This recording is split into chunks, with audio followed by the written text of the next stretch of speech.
السلام عليكم ورحمة الله وبركاته. كيف حالكم؟ إن شاء الله كويسين. جيتكم اليوم بوصفة جديدة إن شاء الله تكون مفيدة بالنسبة لكم، اللي هي زي ما قلت لكم قبل كده، عاملة ملاحة الخضرة مفروكة بالبامية، الخضرة المجمدة. أنا ما لقيت الخضرة الفريش، فحبيت أجرب الخضرة المجمدة في الملاحة الفرك، وطلعت ما شاء الله تحفة. وانا قبل كده عملت لكم البامي بالثلج، لكن طبعا في خطوات كده ما بتكون واضحة بالكتابة، او في تفاصيل بتكون يعني مع الكتابة ما الواحد ما بيقدر يتكلم عنها. فالليلة حتكلم لكم بالتفصيل الممل عن ملاحة الخضرة بالبامية، وإن شاء الله تستفيدوا يا رب من الوصفة وتجربوها. وزي ما شايفين اللون ما شاء الله أخضر، وأوريكم كيف يعني تعملوا الملاح ويكون لونه أخضر وما يتغير، لأنه في ناس بيشتكوا إنه يكون الملاح لونه غامق أو بيكون كده لونه ما أخضر يعني. فبداية الوصفة أول شي بسم الله حنبدأ بالموية. طبعا هضيف 3 كوبايات أو 3.5 كوباية موية وأخليها تغلي. طيب هنزل اللحمة اللي هي نص كيلو، لازم الموية تغلي في الأول، بعدين ننزل اللحمة عشان أقوم أنضفها من الرغوة الوسخانة اللي هي دي. إذا ما نضفناها طبعا الملاح يبقى لونه يعني غامق أو لونه فيه. المهم يعني لازم ننضف الرغوة دي عشان ما تأثر على اللون. بعدين هضيف البهارات بتاعتي الموجودة السليمة، اللي هي عندي النجمة، بهار النجمة بحب استخدمه مع اللحمة، إذا في قرفة، إذا في عرق أحمر، عرق كمبة، كلها حلوة. هقوم أقطع بصلاية كبيرة وأضيفها للشوربة. تمام.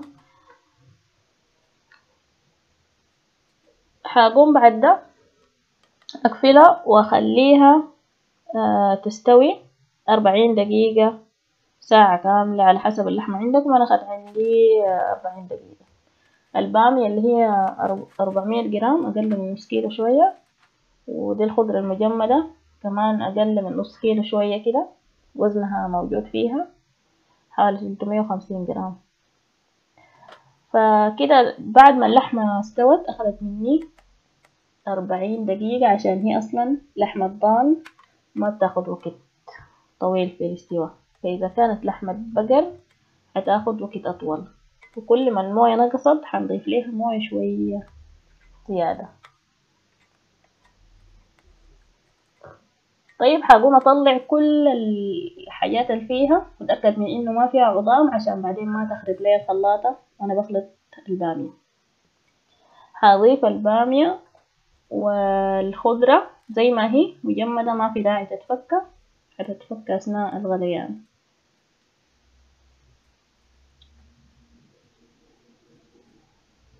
طيب هقوم اضيف نص كوبايه مويه، والمويه ما نضيفها كتير عشان الملح ما يطلع لنا خفيف.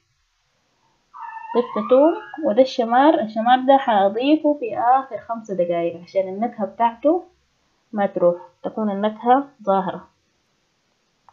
هخلي البامية أول ما تغلي أضيف ليها ربع ملعقة كربونات الصودا. الكربونات في واحدة سألتني ليه بضيف الكربونات دي عشان تسرع لي عملية نضج البامية وتتهرس بسرعة بعدين بالمفرات، يعني ما تاخد زمن، وغير كده بتدي طعم حلو للملاح. فما أكتر منها، لأنه لو كترنا من الكربونات الملاح هيكون طعمه كعب يعني، ويكون لونه أسود تعديل.